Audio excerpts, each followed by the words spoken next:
No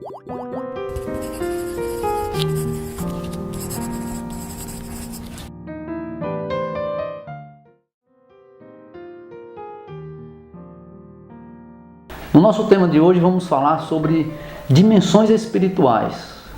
Vamos tentar compreender algo sobre esse mundo invisível, né? Que nos envolve a todos e que a gente tem tantas dúvidas em relação quando falamos em mundo espiritual. Então, na verdade, a gente, para facilitar a nossa compreensão, nós temos que tentar entender como dimensões espirituais. Seria para o nosso entendimento, alguns companheiros mais estudiosos, eles colocam da seguinte forma, que Allan Kardec nos apresentou no primeiro momento o mundo espiritual, a gente imaginar como uma laranja cortada ao meio, você olhar de frente, né? Então o mundo físico e o mundo espiritual. Hoje, pelo o avanço do estudo, dos conhecimentos, as informações trazidas do plano espiritual. Então a gente, com a nossa compreensão, ou melhor compreensão, nós temos aí o mundo espiritual como a gente imaginar uma cebola cortada ao meio e você olhar de frente. São várias camadas. Então são essas dimensões espirituais que a gente vai ver. Por exemplo, André Luiz, por exemplo, ele nos falou aí de 4 ou 5 dimensões espirituais, né? Os grandes estudiosos, até de outras escolas espiritualistas, nos falam em 7 dimensões. Então, vamos trazer alguma informação aqui, analisando alguns textos, né? É interessante na obra de André Luiz, né, e de outros autores, mas principalmente André Luiz, que é o mais conhecido, é o mais falado.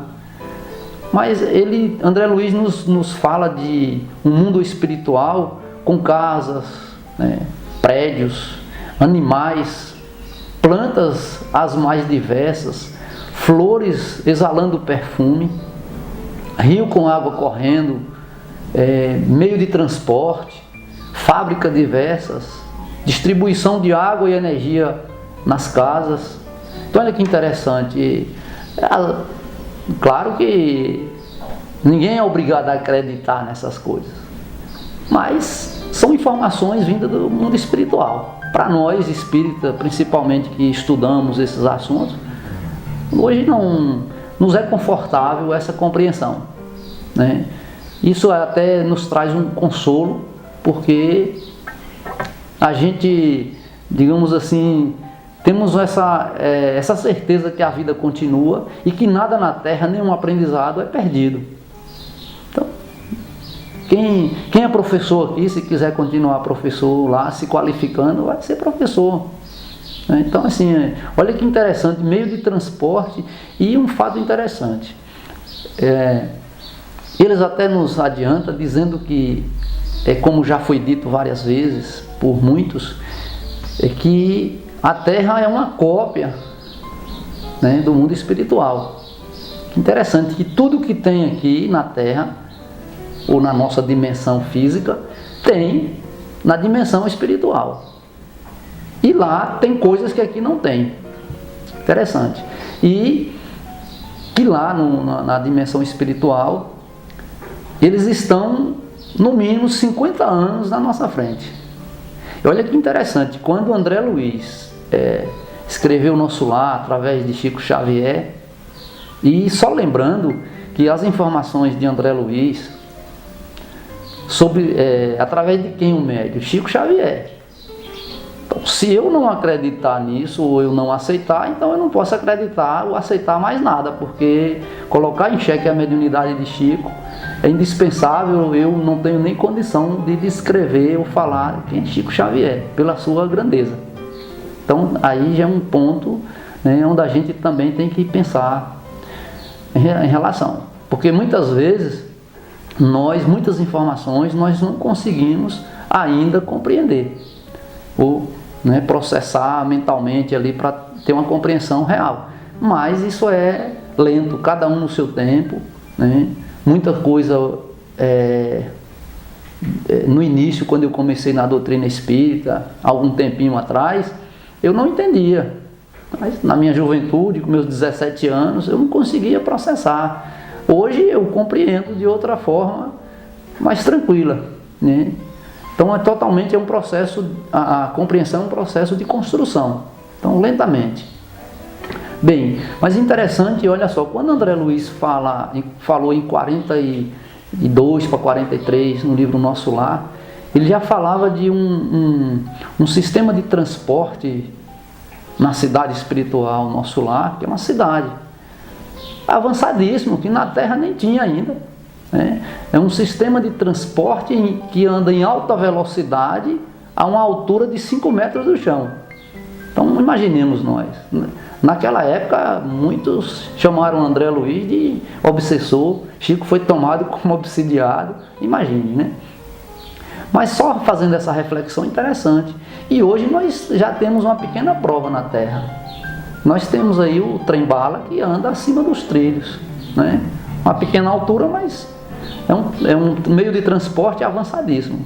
Em Nosso Lar hoje, por exemplo, algumas informações que temos é que provavelmente esse meio de transporte lá em Nosso Lar já ficou para trás, porque isso tem mais de 70 anos que André Luiz trouxe essas informações.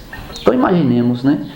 E como a gente vê o socorro que muitos espíritos fazem, interessante que muitas pessoas imaginam que, como vê em Nosso Lar, no filme Nosso Lar, eles mostrando o resgate nas regiões de sofrimento, que são essas dimensões chamadas de umbral, eles prestando socorro em Padiola, mas na verdade o socorro no plano, na dimensão espiritual, é feita de várias formas, né? Depende da condição dos espíritos que vão ser socorridos. Então é transporte com tração animal, e também tem veículos, né? Feita com veículos, com helicópteros. Temos mensagem aí, por exemplo, no livro Mensagem através de Chico Xavier, se não me falha a memória, no livro Quem Somos, né, que envolve personagens que desencarnaram naquele grande incêndio do edifício Joelma em São Paulo, que foi muito noticiado e muito conhecido. Então algumas mensagens de espíritos relatando, né, depois já tranquilos no plano espiritual, depois do resgate, do socorro, eles mandando mensagem consoladora aos familiares e dizendo que foi resgatado por um transporte parecido com helicóptero. Então a gente vê que são diversas, né? O plano espiritual ele vai avançando muito mais, de forma muito mais rápida, e está à frente dessa dimensão nossa, que nós na maioria das vezes ficamos presos a apenas essa dimensão física. Então vamos ver algumas informações, né, sobre essas dimensões extrafísicas. No livro dos Espíritos, né, sobre o mundo moral primitivo, Kardec, na pergunta 87, veja o que Kardec pergunta ao Espírito de Verdade: ocupam os espíritos uma região determinada e circunscrita no espaço? A resposta: estão por toda parte, povoam infinitamente os espaços infinitos. Tendes muitos deles de contínuo ao vosso lado. Olha que interessante, estão aqui ao nosso lado, observando-vos e sobre vós atuando, sem o perceberdes, pois que os espíritos são uma das potências da natureza e os instrumentos de que Deus se serve para a execução de seus desígnios providenciais. Nem todos, porém, vão a toda parte. Por isso que há regiões interditas aos menos adiantados. Então olha só que interessante, né? Essas informações estão no livro dos Espíritos, né? São os Espíritos, o Espírito de Verdade que passa para a gente essa informação. Estão por toda parte. Então a gente vê que para habitar uma região de luz, como diz, temos que ter mérito, né? Não é simplesmente querer, é conquista. Olha interessante no Evangelho de João, ele faz uma reverência sobre essas dimensões, ou alguma delas, né? Quando no capítulo, conferindo no capítulo 14, versículo 1 e 2, ele diz assim: que vosso coração não se turbe, crede em Deus, crede também em mim, há muitas moradas na casa de meu Pai, se assim não fosse, eu vos teria dito. Olha que interessante quando João faz essa revelação para nós, que na casa do Pai há muitas moradas, né? Então, onde são essas moradas? Aqui na terra não são, né? É apenas essa dimensão, porque praticamente existem poucos lugares da terra que não foi ainda desbravado pelo homem, mas que o homem consegue penetrar através de com toda a tecnologia que tem. Ou seja, então João está falando de regiões fora da terra.